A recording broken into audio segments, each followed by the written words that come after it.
The Andy Poland Show. We got to go after this with everything we got, thinking they're going to come with everything they got. I'll start off by saying I'm bored, I'm broke, and I'm back. The Andy Poland Show on ESPN 630 starts right now. Well, the NBA playoffs suddenly got interesting, didn't they? Really good analysis if you're just jumping in your car. Tim Legler on our morning show on Sportsmanlike, he's terrific, and broke down the two games from last night. Both of them incredible finishes, with the 76ers just melting in New York. I mean, I think the NBA is better when the Knicks are good. I really do. And the Knicks had some real excitement last night. Philadelphia is angry about that. And then we had a buzzer beater for the Denver Nuggets last night as they look to defend their championship. Capitals tonight playing Game 2 of their series in New York against the Rangers.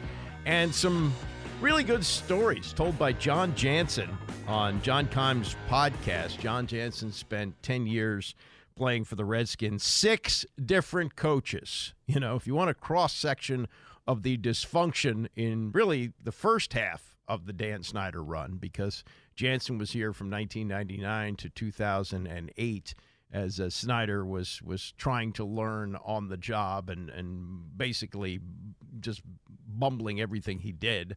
And Jansen was a good player, and he left here after 10 years, played one more year with the Lions, and is now doing radio, does morning radio in Detroit, and also is an analyst for the Michigan football broadcast, and had some looks at J.J. McCarthy. I'm not going to play that, but the stories he tells about playing for the various coaches, some of them are pretty good, and there's a Joe Gibbs story in there that you probably haven't heard. I hadn't heard it yet. In fact, even John Keim, who's been covering the team for like 30 years, he hadn't heard it. So we'll get to that coming up shortly. But, yeah, you just had Legler here explain what happened in these two games, and I don't really have anything that I can add on top of that. I mean, Leg's played in the NBA, and he's been doing a great job of analyzing it for 25 years on ESPN. But I think what's important as a fan, and I really appreciate this with the Capitals in the playoffs, is they allow teams to use their regular announcers for the first round. After they get out of the first round in the NBA and the NHL, it all goes network. And not that the network guys aren't good, but the real passion comes from the local. And so I'm going to give you the ends of the two games from last night with local announcers, though the Knicks local announcer is also the national announcer. That's Mike Breen, who's the best in the business, but also does Knicks local TV. So we'll get to that game. The late game was Denver and the Lakers, which was just terrific basketball back and forth. I'm not going to lie to you and say I watched much of it. It was on late, and I'm just not a late-night person. But Lakers were down in this game and are actually up in this game 20 points in the second half. And the Nuggets came back to win 101-99 on a buzzer beater by Jamal Murray. And I think what's important to point out about these two games is that shooters have to shoot. And if you're missing shots, doesn't matter, keep on shooting, which is what Jamal Murray did. He missed 13 of his first 16 shots, but when it mattered most, he got the job done. And what you're going to hear is a call that you would not have seen unless you were watching in Denver last night. Chris Marlowe and Scott Hastings, who do the local telecast during the season, calling the great finish to this game. LeBron, no! Porter's got it! Nuggets, 12 seconds remaining. They're not going to call timeout. 9 seconds remaining. Murray's got to go! Murray lets it fly! Yeah! Oh, my God!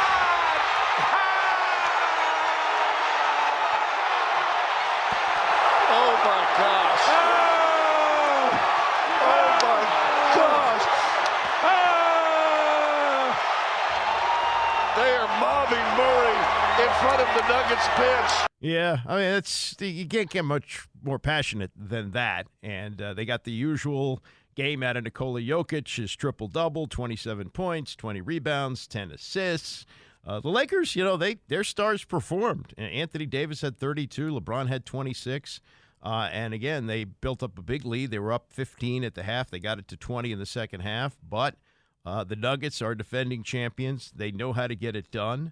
Michael Porter Jr., who's family life is a mess right now. One of his brothers just went to jail for 6 years, and another one has been kicked out of the league permanently for gambling.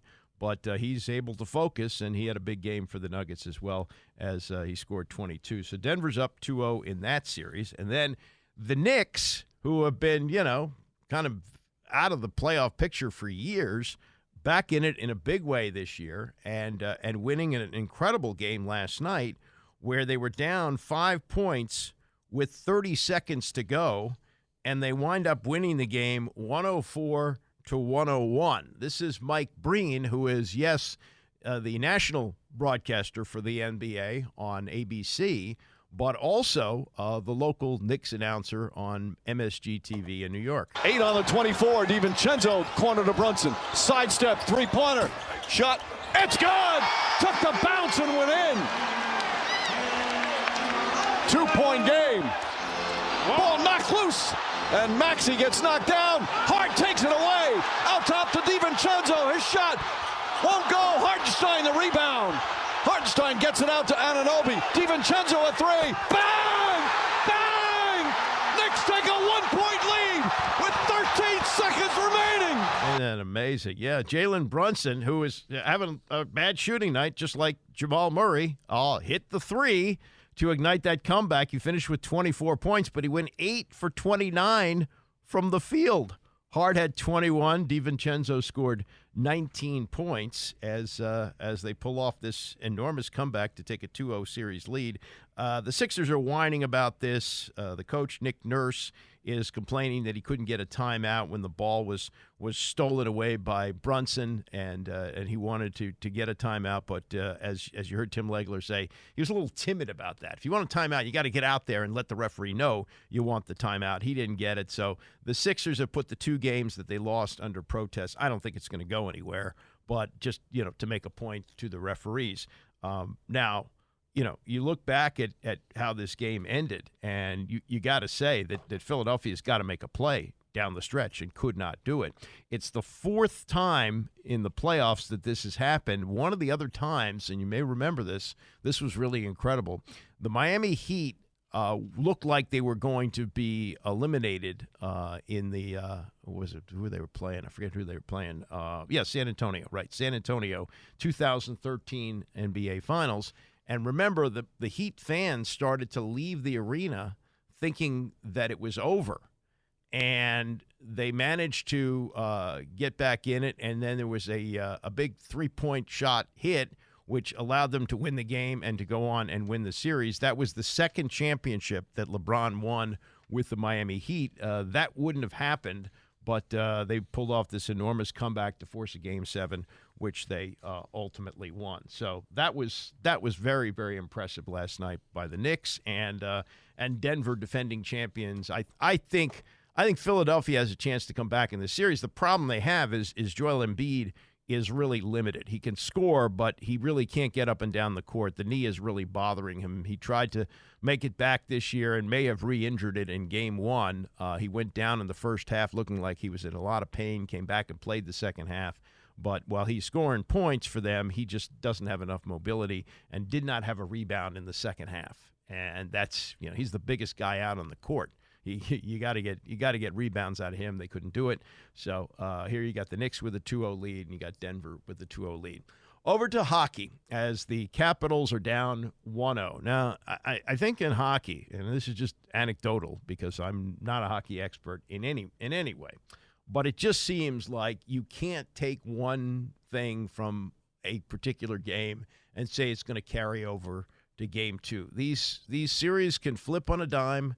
3-1 deficit doesn't mean anything. Even a couple of times teams have come back from 3-0. So you want to pull up short of calling this a must-win tonight. I mean, really, this is not a game that they necessarily have to win the series. The Rangers, who won the President's Cup, had the best record. They would be in a very good spot with a 2-0 lead coming back here for Game 3 on Friday night. But you've seen it so many times over the years, and often it's the Capitals that are on the short end of this, where they get off to the 3-1 series lead or 2-0 series lead, and they lose the series. So it's hard to say it's over. The problem you see is it's remarkable that they got to the playoffs with the highest deficit of any team ever to make the playoffs, minus 37 on goals for the season. So, their margin for error is very, very small. They got to win, as Spencer Carberry said, 3-2 games, really, realistically. This is not, they gave up 4, and 3 of them within a 2.5-minute stretch in the second period of game 1. That can't happen. So, Carberry is trying to put a good spin on this. That's his job. And he's also telling everybody, hey, don't read into what happened in game 1 as to what's going to happen in game 2 tonight. I think we lean on our veteran guys in these situations. Playoffs is a short-term memory. It's momentum swings, emotional highs, emotional lows. Whether you win 6-0 or you lose 2-1 in triple overtime, you've got to find a way to reset and get back to even keel, and that's what we'll do for tomorrow. Today was a good day to refocus, get what you need physically, talked about some things, and now it's just one game. One game tomorrow night is all we're concerned with. Tomorrow now tonight, game 2 coming up at 7 o'clock. One of the veterans he's talking about, Tom Wilson. I think guys are excited to get back out there and have another crack at it. There's good energy today.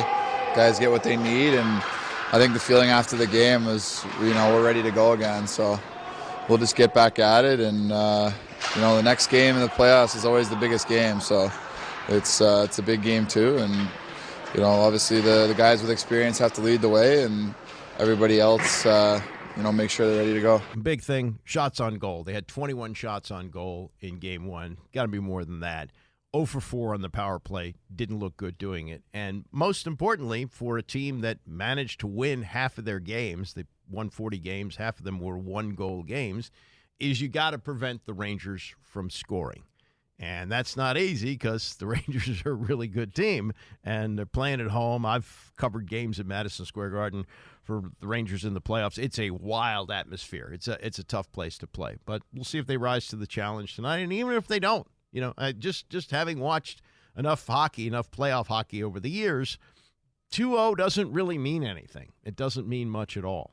And if they come back here, as let's say they lose tonight and they come back and they win game 3 on Friday night, it takes on a whole different look. You play game 4 on Sunday. Even if you lose that, it's possible you can still win the series. That's the way that stuff goes. A couple of basketball things to jump back to. One, J.J. Redick is reportedly going to interview for the Charlotte Hornets job. He has never coached before, but he has been interested in coaching, interviewed for the Raptors job last year, and it looks like the best way to become a head coach in the NBA is to be on television, right? I mean, you're visible. People look at what you have to say, and he's in many ways, he's become a bigger figure in retirement from basketball than when he played it. Now, he was certainly known and notorious at Duke, probably the most hated player who ever came into College Park. They used to really, they were really rough on him. But he played a long time in the NBA, 6 different teams during a 17-year career, retired after the 2021 season. He's done podcasts, he's done broadcasting, he's done a lot of different things, and he does have that itch to scratch. He's 39 years old, which is kind of a sweet spot in age. And they're going to have an opening with Steve Clifford announcing that he's stepping down as head coach and he's taking a front office job with them. Jerry Stackhouse is also getting an interview. He just was fired at Vanderbilt. And Lakers assistant Jordan Ott is a candidate as well. I don't know what the timetable is for a decision. I would assume that even if he gets hired, that he will stay on the ESPN broadcast and not join the team before the finals. But who knows? They've already lost Doc Rivers this year. They may have to get a third-string guy if J.J. Redick bolts. And I saw a couple of things on Twitter. Would you be interested in having him coach here? No, I would not, because I think you need a veteran guy for what they're going to have to go through. They won 15 games this year. You hope for an improvement on that, but they're not going to be a playoff team next year. So I don't think that you have enough experience. J.J. Redick may turn out to be a really great coach, but with what they're trying to build here and the way they're trying to do it, I don't see that happening here.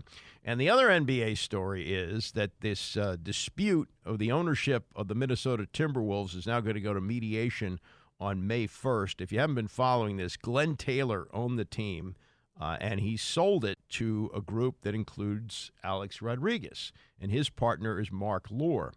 And there were a number of deadlines for payments that they were supposed to meet. They didn't meet the last payment, which would have been about $600 million at the end of March. So Glenn Taylor said, the heck with it, I'm taking the team back.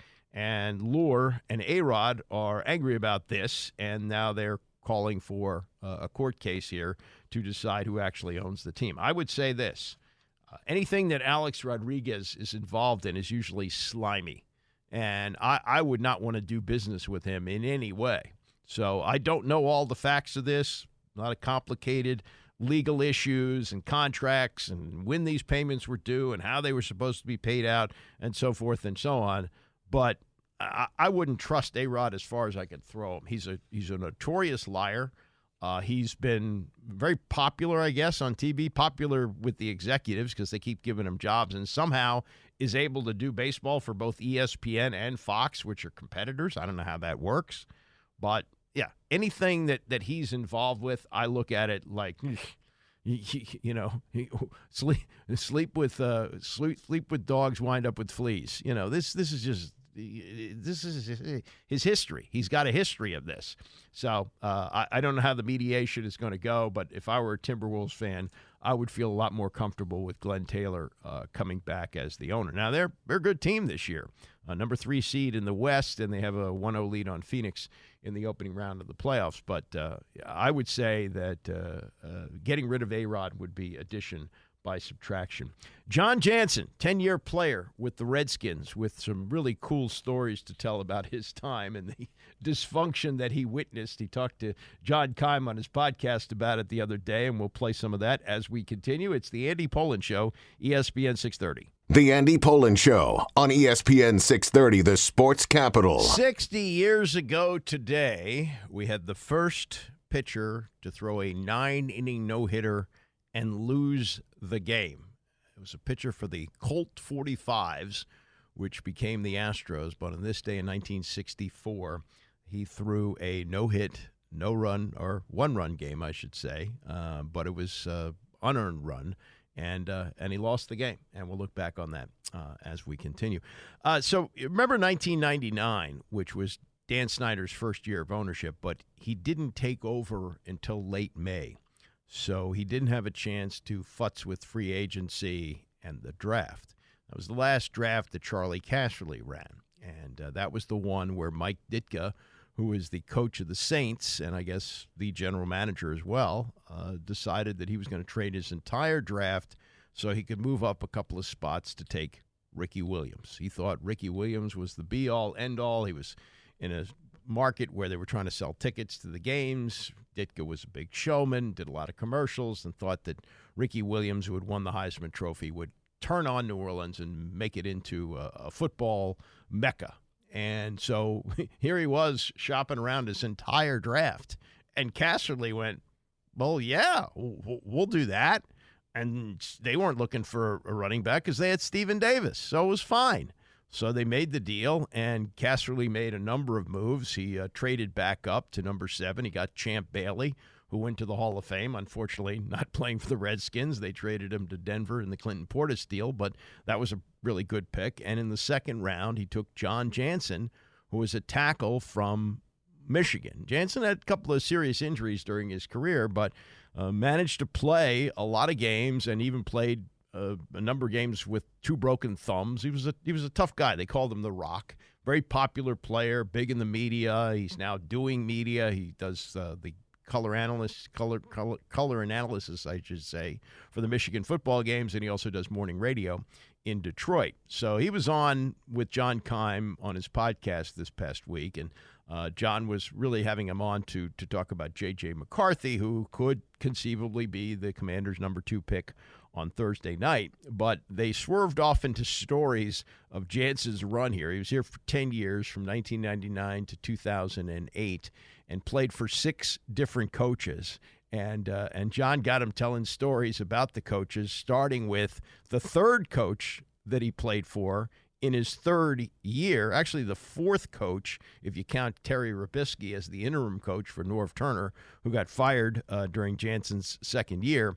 But this was the third coach that he played for, Steve Spurrier, and then they go through stories of some of the others he played with as well. Again, this is Jon Jansen on John Keim's podcast with stories of Steve Spurrier and more. It was almost straight five-man protection, and if they brought 6 or even 7, quarterback just had to get the ball out as quickly as possible. And you just asked Patrick Ramsey, I don't think he ever had a clean back of his jersey. I don't think he recovered from some of those games. Just for his career. I think that just damaged him.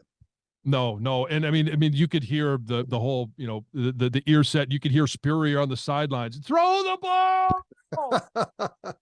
Okay. They're coming from everywhere. I also remember with Spurrier, because you guys won a game in Seattle where like Kenny Watson, and I can't remember who the other running back was, both ran over 100 yards and you win like 14-10 or 14-7. And he was upset after the game. And the next week you guys are playing Jacksonville, who couldn't stop the run, but it was a homecoming for him. And you guys threw the ball like 50 times when it was close.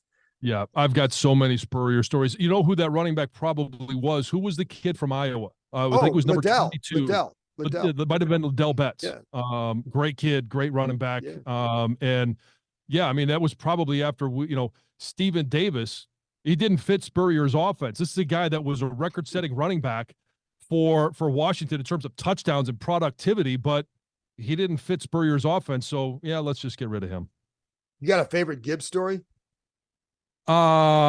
Shoot. You put me on the spot here. Sorry. Yeah, no, I mean, if there was ever a coach that lived and breathed football, it was Joe Gibbs. I mean, that whole staff would sleep there overnight. Don Bro, offensive coordinator. I mean, there were certain individuals, and I won't name names, that literally had a baggie next to the couch because that's what they would end up, peeing into in the middle of the night. Because they didn't want to get up. Sleep was so hard to come by because they were film warriors. Right. And when they finally had a chance to lay down on the couch, they didn't want to get up and disturb the slumber. I have not heard of the pee bag before. Oh yeah. Oh, and Coy was hilarious because Coy, he knew what was going on. He would go in there and he'd poke a hole in the bottom of the bag. And so, yeah, they would do this, and then all of a sudden they wake up in the morning and the bag is empty. What the heck? Coy was hilarious. Danny Smith would tell some great Don Bro stories. And, just like with pizza on the top of the car that gets blown off of onto the. Oh, yeah, making a calzone out of it. Yeah, exactly. And it was like, you hit the other one was someone told me like one time, because he had Bro used to have the red replay flag in his pocket. And there was one time they wanted to throw the flag, but he had pants on that had like really deep pockets. And he kept throwing items onto the field in his pockets before his keys are on the field. Yeah. There's like money on the field.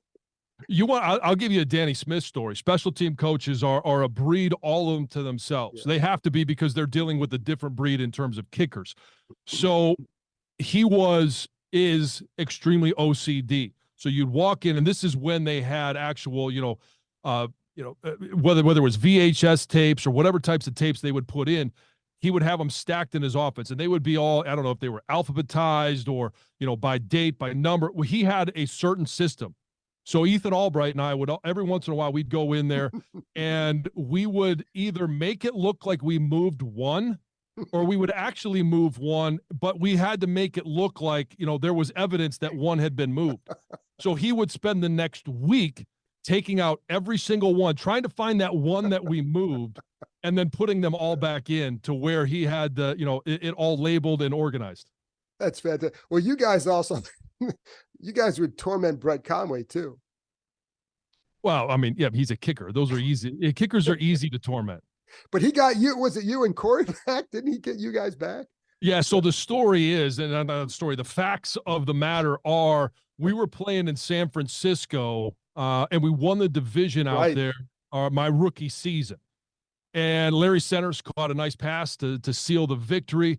And I mean, I got stories that could just, one would lead to another, but I'll try and stay focused on Brett Conway. And so Brett, which I don't know how kickers ever get hurt. They don't do anything, but he apparently had a tweaked back or something, and it had taken something for his back. And we were celebrating on the way back when you used to be able to have, beer and other forms of alcohol on the plane. It's a 5-hour, 6-hour ride back from San Francisco to DC. And he washed it down with a couple of pops and was, sleeping in a heavy slumber. And so all of us, as we, created our empties, we stacked them up on him and we drew on a Sharpie on his face. We had gotten some lipstick from one of the stewardesses and we're drawing on him. And I won't tell you what it was that there were some arrows pointed to certain, openings on his face and, different things that were suggested that you could put there. And so he wakes up when we finally land. And all of a sudden, he moves and all of the beer and all of the bottles, all that stuff fall off of him. He doesn't even know what's going on. He goes home and his significant other at the time meets him at the door and just is like, what the heck is going on? Because his face was still all marked up. So about a week or two later, he creates this sign, puts it on the back of my truck. And I just hop in my truck, taking Corey home. He hops in the other side, or we were going hunting or something. And on the back of my truck, it's this big sign that says, "I like big hairy men." And there's a big hairy man sitting in the side in the passenger seat. That's fantastic. Last one before I get to JJ. I know Zorn was not the easiest one for you, but I don't even know how to describe him. There was a lot of difficulties in my time in Washington, and I mean 6 different head coaches in 10 years, and Gibbs was there for 4 of them. So I think everybody remembers those years and the churning of the coaches. Marty Schottenheimer, loved Marty, and I wish that we would have had an opportunity. Remember how we ended that year? 8 out of 11. Started 0-5, and then we ended up 8-8, and we were really poised, I felt, to make a nice run the following years. And he had done a lot to try and manage the cap, manage the draft picks, and put us back in a good position. But I think Zorn was just out of his element. He was originally hired for, Washington historians as the offensive coordinator before we had a head coach. Right. And then, Mr. Snyder was, like, hey, let's go hire the head coach. Well, who wants to come in as a head coach and you're inheriting an offensive coordinator? It just didn't, it was all out of sorts. And so he was then promoted to head coach. And I just think he was out of his element. He was. And then, also, I think for a couple decades, I think people feel good now because Dan Snyder's no longer in charge. Could you tell, like, just how bad, do you know what kind of an owner he is? You were here a long time.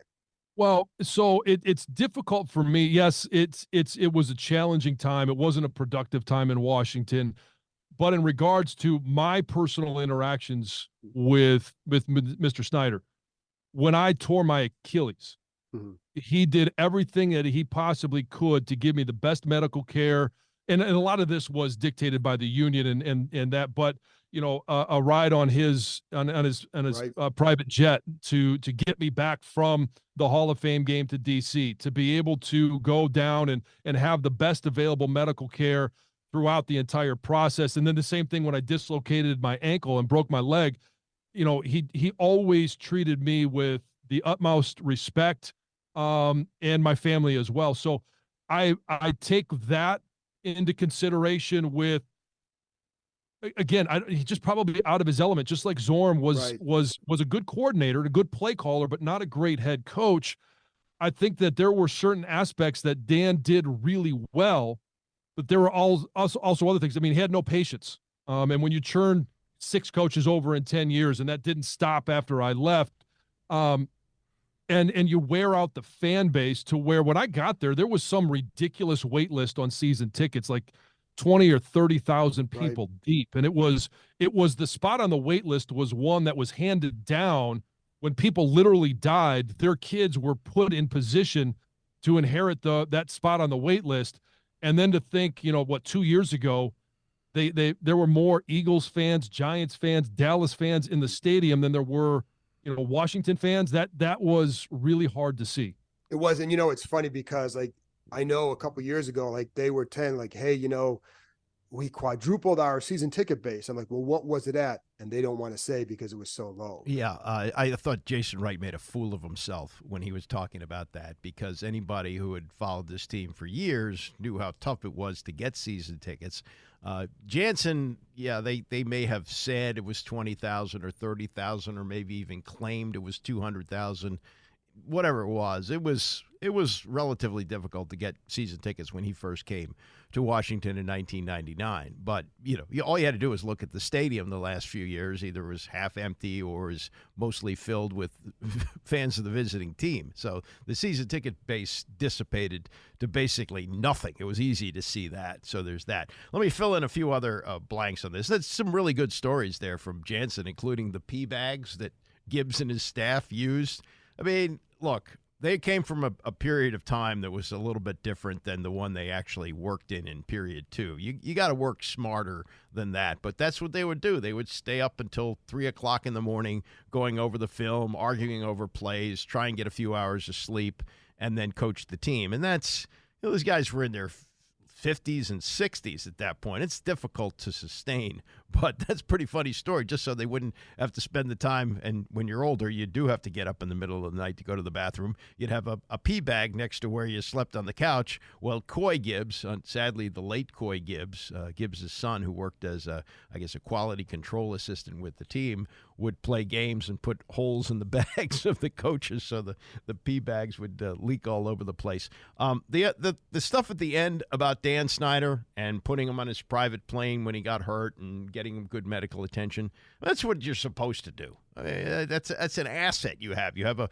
Pro Bowl player who gets hurt, and the union dictates that you do have to give him good medical care. He was doing what he was supposed to do. I wouldn't get carried away with Snyder and how great he was to Jon Jansen. In fact, and I guess time heals all wounds, but this got pretty ugly at the end, because when Jansen left the team after the 2008 season, this would have been going into Zorn's second year, as I recall, Dan Snyder flew in Jansen and his wife on his plane from their off-season home in Michigan and wanted him to retire as a Redskin. And Jansen goes, no, I'm not ready to retire. He wound up signing with the Lions and actually was on the team. And this is how bad it got with Jim Zorn coming back for year 2. He'd finished his first year 8-8 after starting out 6-2. He collapsed at the end. He was not a good coach. He was a terrible coach, as a matter of fact. And they played at Detroit. The Lions were riding a 19-game losing streak. They'd gone 0-16 the year before.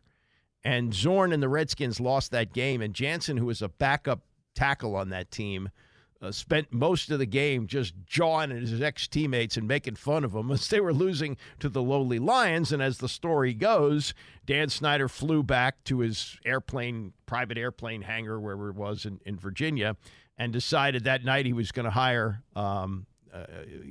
Mike Shanahan. And he got back on his plane with Vinny Serrato and Carl Swanson and flew out to Shanahan's house trying to convince him to coach that season. He didn't. He tried to get Zorn to quit when they took his play calling away. Zorn didn't quit. They fired him at the end of the season. Shanahan came on board. As far as Zorn getting the job, I mean, that was a travesty in itself, because after Joe Gibbs retired after the 2006 season, so it was January of 2000.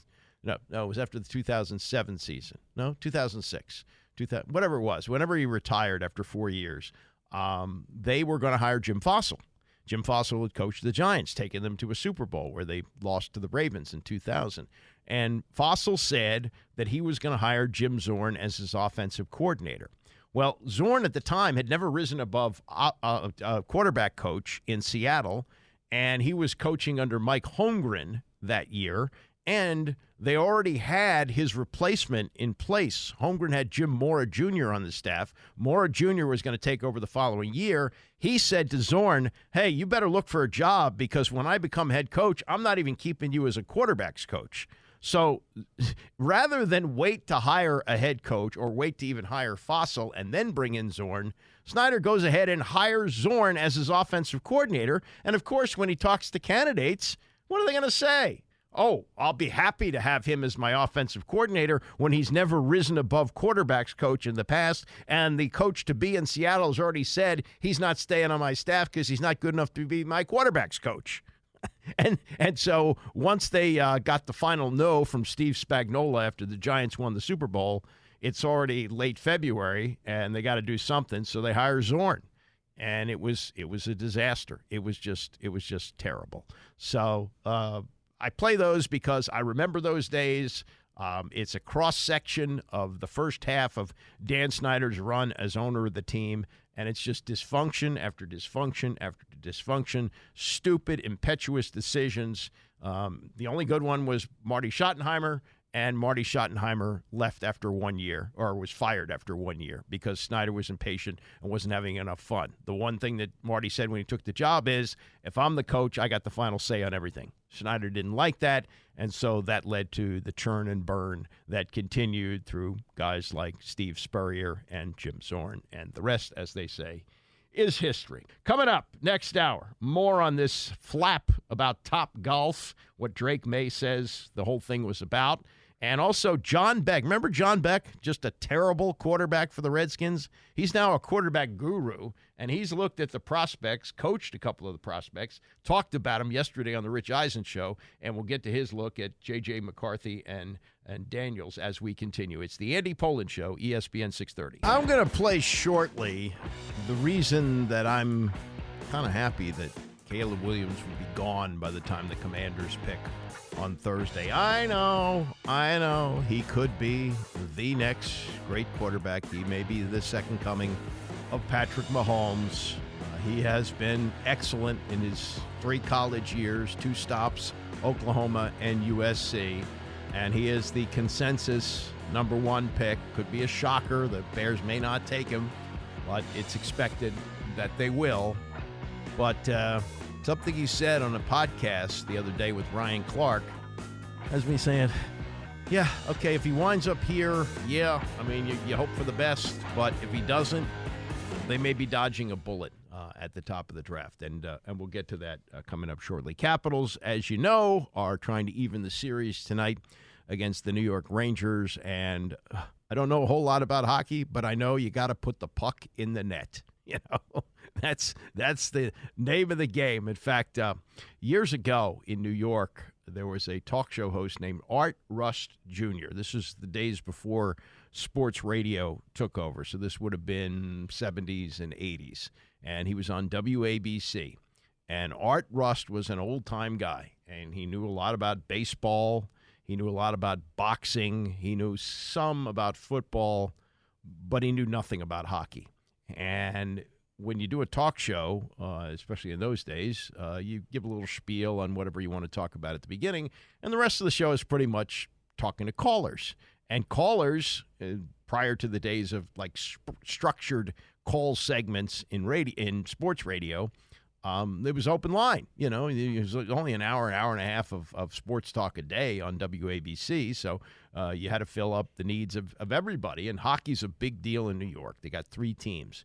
So every once in a while, there'd be a hockey caller, and he'd ask a question, and Art would say, well, you know, you got to put the puck in the net. And then he'd move on to the next caller because he wasn't going to deal with hockey talk whatsoever. My knowledge of hockey isn't much deeper than the late Art Rust's knowledge, but I watch a little bit of it. I'll watch tonight's game. I watch the playoffs. I enjoy the playoffs. And the Capitals are looking to stay alive tonight after an opening game where they had only 21 shots on goal. They went 0 for 4 on the power play, and Alex Ovechkin did not have a single shot on goal. Spencer Carberry, the coach, on that yesterday. You know, he's playing some hard minutes against Trocheck, Panarin, and Lafreniere. That's the matchup that Lavi's looking for.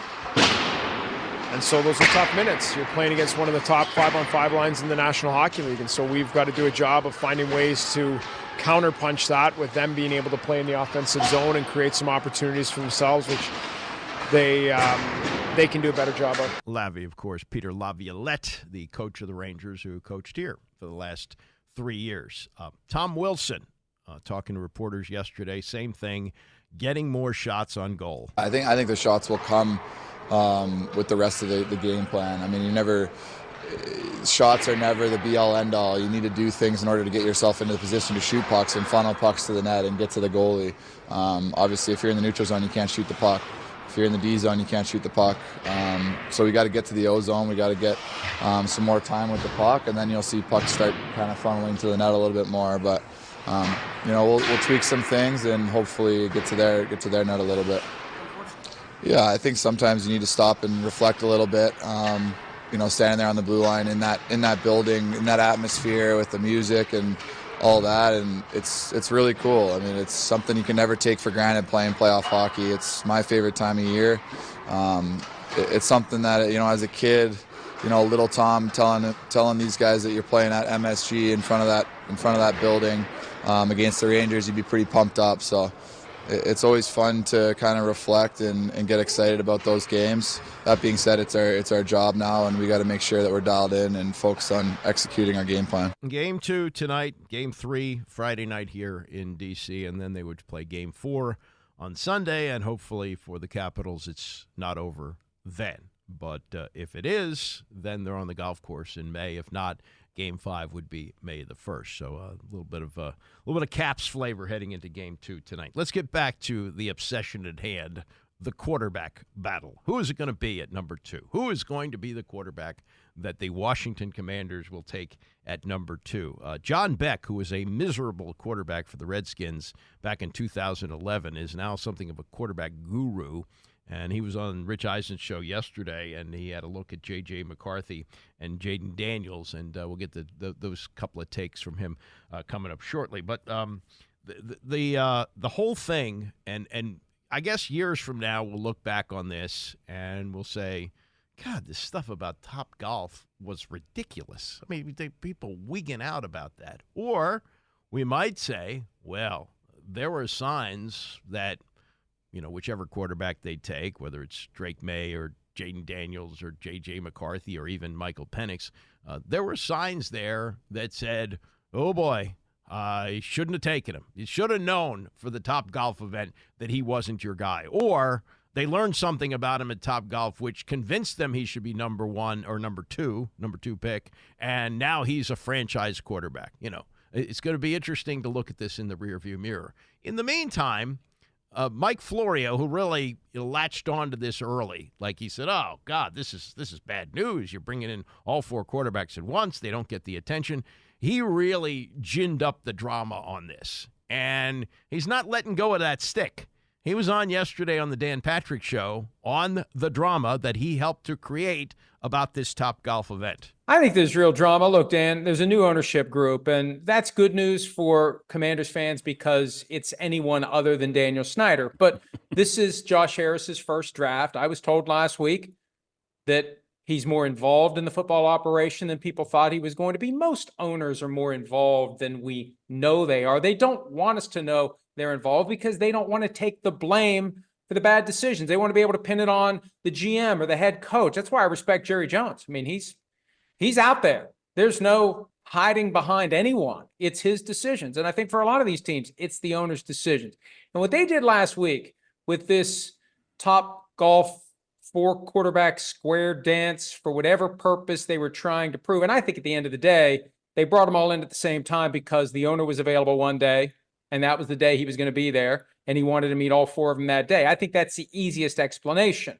But that may have angered Jayden Daniels, and they may have some things to work through, and there's talk about the Raiders wanting Daniels and Daniels wanting the Raiders, and who knows how that plays out.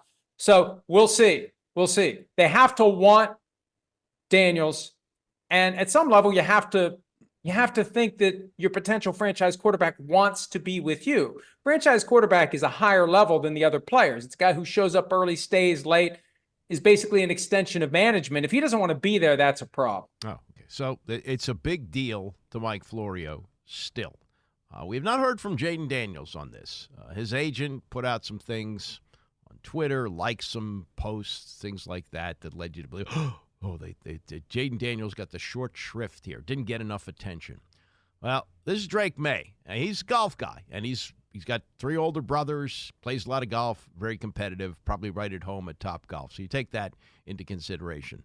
But here's his overall look at this Topgolf event, which he was a part of, and why he thinks it really isn't any big deal. I actually thought it was one of the cool events I've been on. I think, we always kind of these different places you go and see, kind of a steak dinner spot, and just you're surrounded with the head coach and GM and quarterback coaches, and then the Commanders took an approach of all of us being together and seeing how we interact, and getting a chance to swing the golf club a little bit. I enjoyed it, be around the other guys. Got to meet a lot of different guys throughout the process, and a lot of guys I saw in high school recruiting. I remember Marius Mims. I tried to get him committed to Alabama when I was committed there in high school.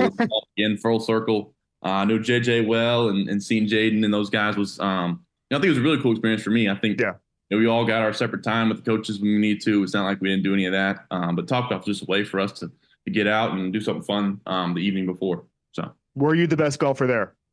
I like to say I was. I think I had the best swing, so I think I was hitting it pretty good. So, but JJ McCarthy was hitting it well as well.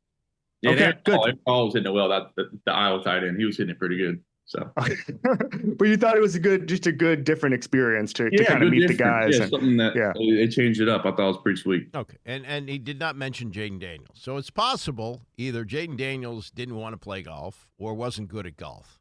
And look, athletes are competitive, and he maybe did not want to be shown up even in golf by other quarterback prospects. So that might be something. I'm just trying to find something to get worked up about, but I really can't. I think this is much ado about nothing, and I think it will ultimately be proven that that's the case. I can guarantee you if they draft Jayden Daniels on Thursday night and they ask him about it, he's not going to say, yeah, I really felt shafted when they brought the other 3 quarterbacks in.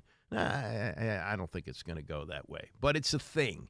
It's a thing heading into the draft, and as most people who've been observing this for a while are saying, God, I can't wait till Thursday gets here so we can stop this. But there is more draft speculation to be done, and Caleb Williams was on a podcast that's hosted by Ryan Clark. It's called The Pivot, and Caleb, and I give Ryan Clark credit for this. I'm going to play a section of this here because Clark's got him right there sitting next to him, and he doesn't kiss his butt on this. He asks, I think, appropriate questions, but he's asking about slights, and Caleb Williams is telling him that he felt slighted that he did not become the starting quarterback for Oklahoma when he went there as a freshman after leaving Gonzaga 3 years ago. Now, going into that season for Oklahoma, this is 2021, Spencer Rattler was not only considered a first-round pick,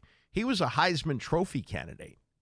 That Lincoln Riley was the quarterback guru. He had a Heisman winner before, and he was going to make Spencer Rattler another one. And Caleb Williams, had to know that going there. But you might say you can make an argument both ways on this. One, he was unrealistic going there, trying to take the place of a Heisman Trophy candidate as a true freshman, or you want your quarterback to have the kind of confidence to think that he should be the starting quarterback. You can argue this both ways. But, listen to the questions that Ryan Clark's asked him, which are the same ones I would have asked. And this is Caleb Williams on how he felt slighted that he did not instantly become the starting quarterback at Oklahoma, and it wasn't until the 6th game where they played Texas in that big shootout that they have every year, the Oklahoma-Texas rivalry game in Dallas, where he came off the bench and led the Sooners to a 21-point comeback, the game being played in the Cotton Bowl. This is Williams on that, and why I'll take it this way. While I go, I'm really kind of glad he's not coming here. This is Caleb Williams talking about that slight with Ryan Clark on the podcast The Pivot. Oklahoma, when I didn't start, that one was real tough for me because when you made a decision to go to Oklahoma and Spencer Rattler was already there. Yeah. And that was just at the time when you made a decision to go to Oklahoma. Yeah. Spencer Rattler was a projected first-round pick. Yeah. The next year. Yeah. You had to pivot because they decided to start the guy that was supposed to be a first-round pick that year. is what you're saying. Yeah. Why did you choose to go there then? Development. So you thought that... I'd known that Lincoln was the best in the country. So why did it hurt you, though, that the income... Because I was the best in the country.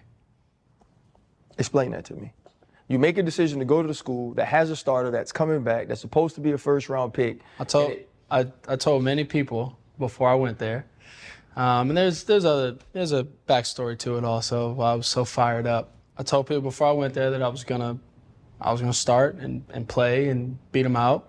I thought I'd beat him out in spring, and he was projected #1 and all of that. So he started for 6 games, and so I prepared. I kept preparing. Lincoln told me, keep going. It's something that I didn't understand.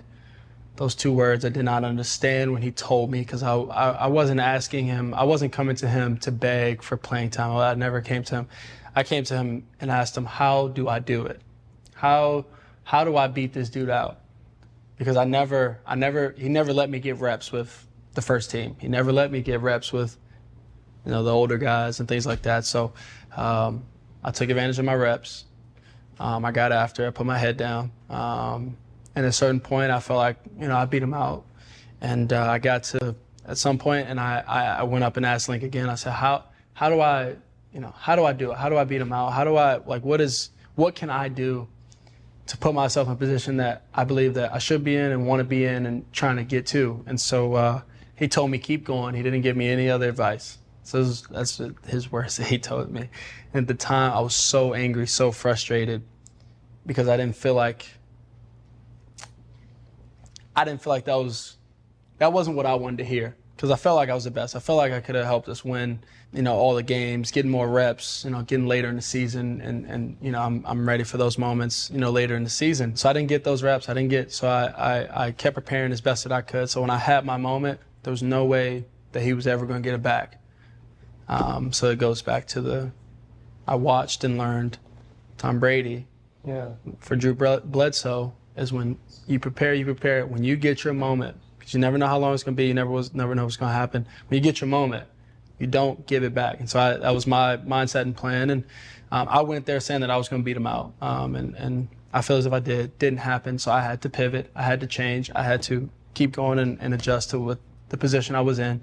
Be the same person every day. But when I got my shot, nothing else was going to happen other than me being the guy. That's Caleb Williams on Ryan Clark's podcast. That ought to tell you why they traded Justin Fields for a 6th-round pick.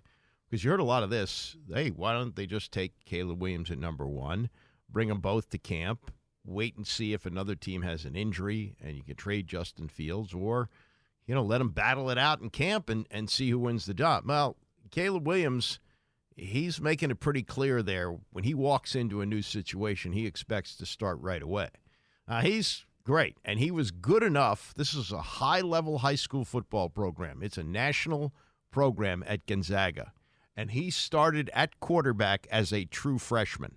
So he's really never, except for the 6 games that he didn't start at the beginning of his career at Oklahoma, he's never sat on the bench, never. And I think in the NFL, it's probably helpful for you to learn a little bit. Some guys start from day one, but they take their lumps. Peyton Manning, 28 interceptions his first year. It wouldn't be the worst thing if he sits a little bit. But from listening to that, he's going to be an unhappy camper. And he went to Oklahoma.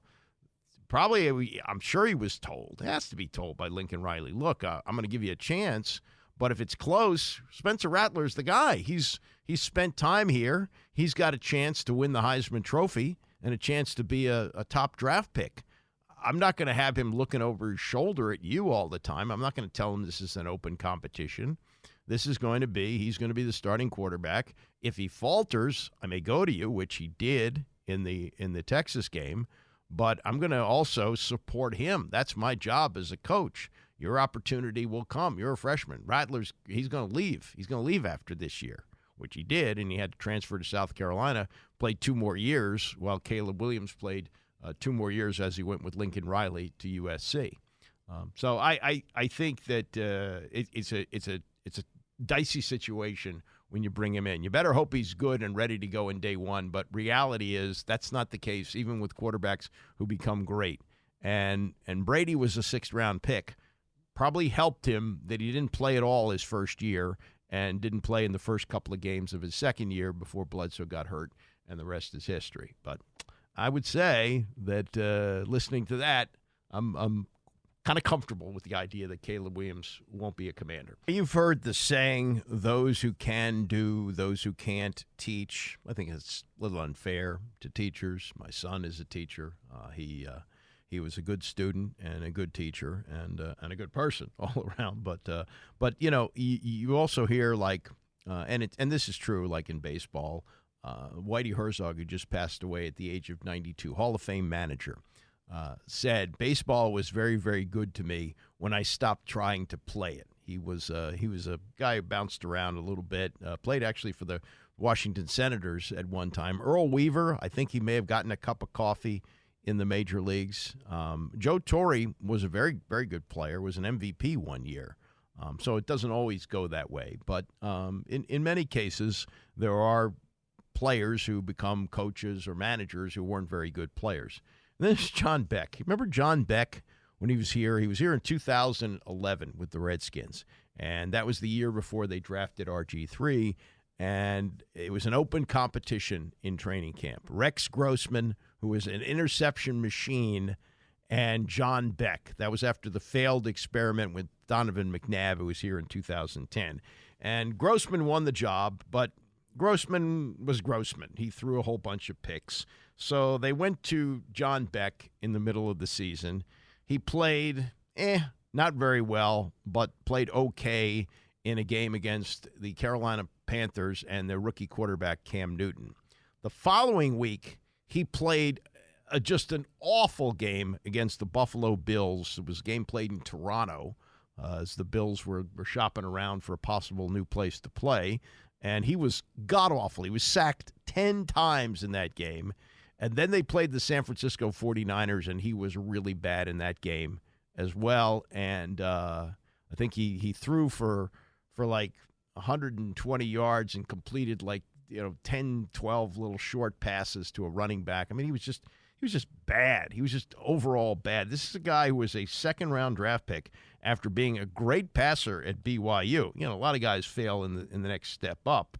But he was taken 2nd round by Miami in 2007, made 4 starts for them, went 0-4, comes to Washington in 2011 after not playing for 2008, 9, and 10, 3 years, didn't get on the field. Comes to Washington, gets the 3 starts, 0-3, 3 touchdowns, 7 interceptions, 26 sacks. That was the last we saw of him in the NFL. He played a little bit in the Canadian League, but he was bad as a quarterback.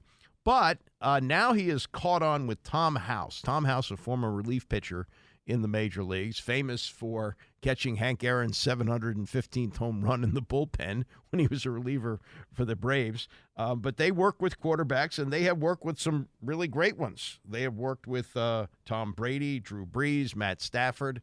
They've had success working with quarterbacks, so you can't knock that.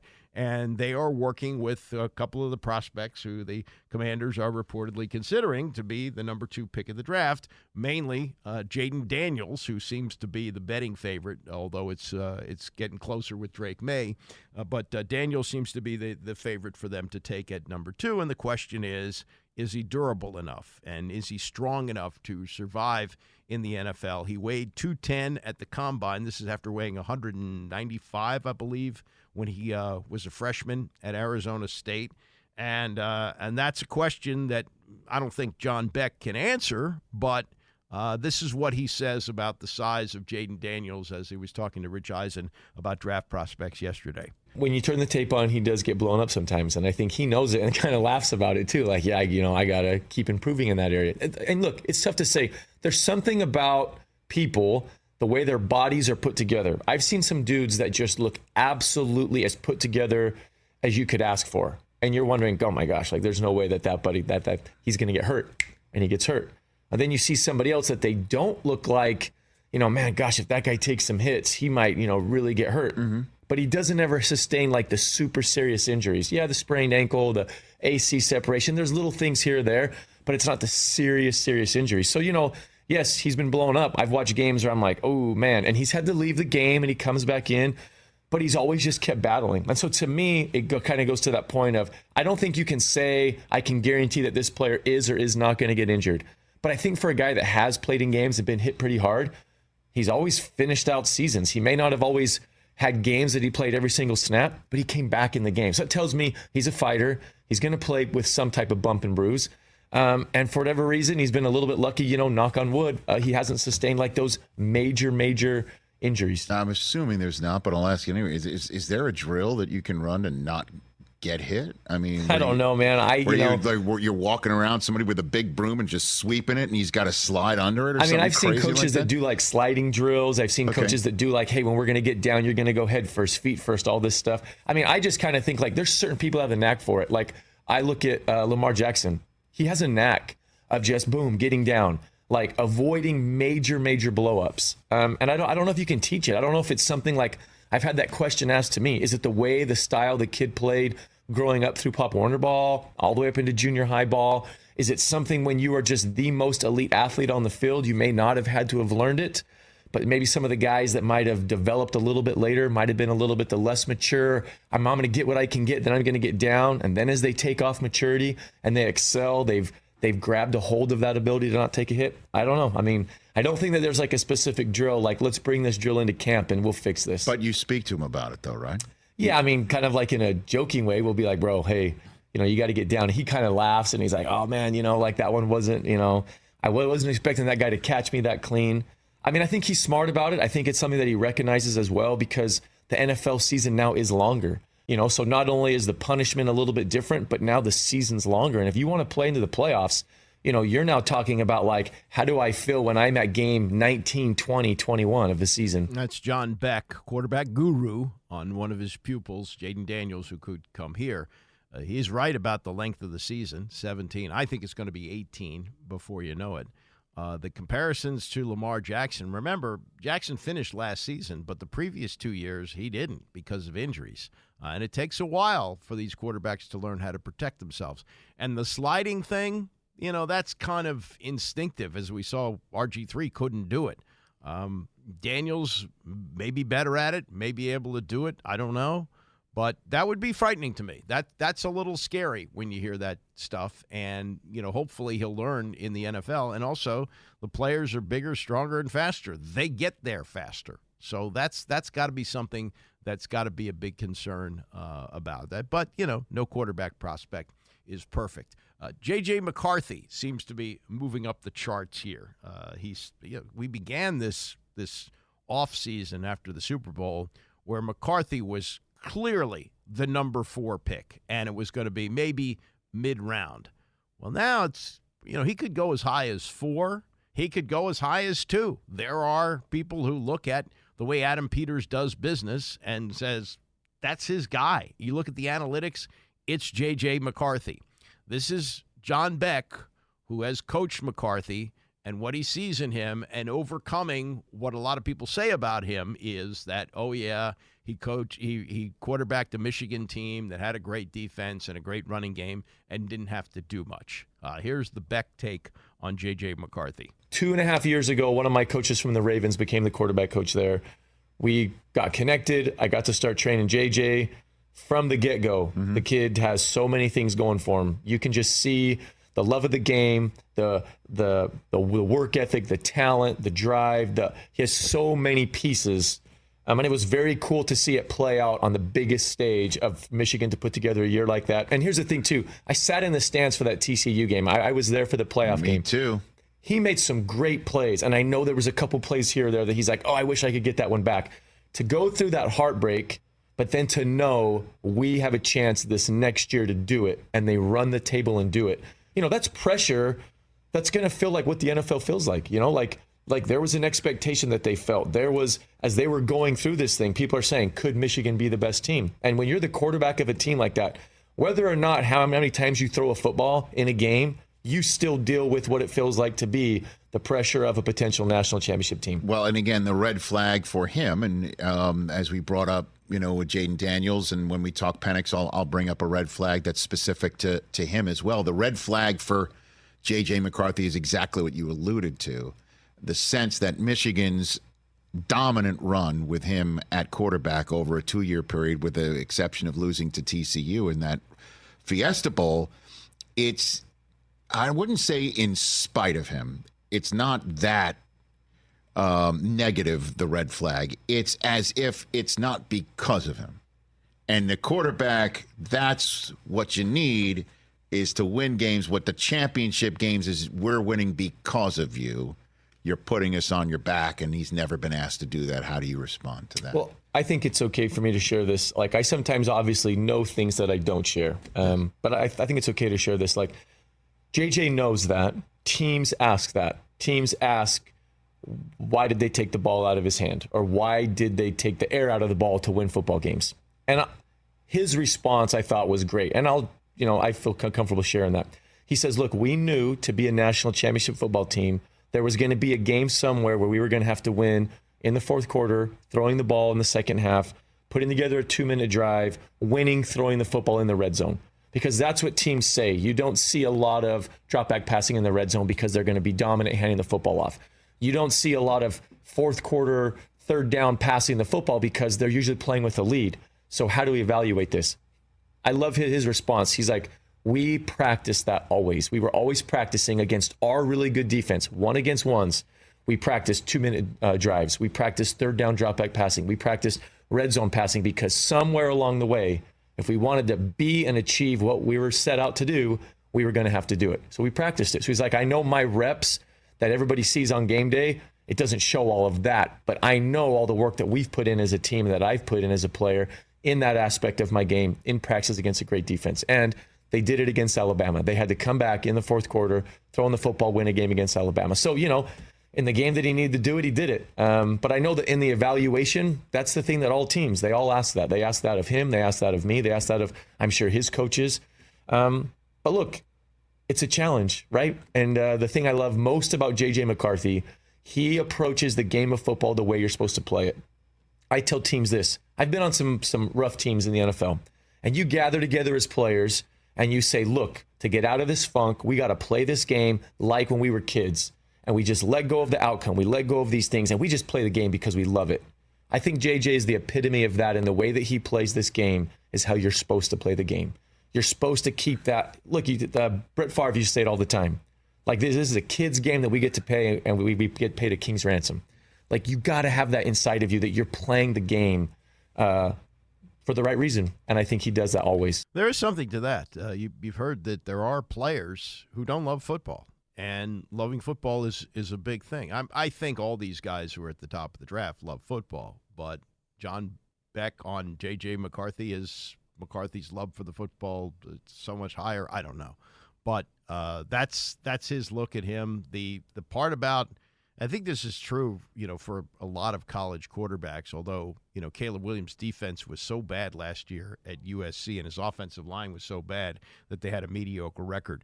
But when you're talking about Michigan quarterbacks year to year, most of them are only playing one really tough game, and that's against Ohio State. If they're good enough to win that, now they get into the playoff, and maybe they're playing tougher teams. So I don't know. Could you hold that against them? You might, and you also might look at the record of Michigan quarterbacks over the years who've been great.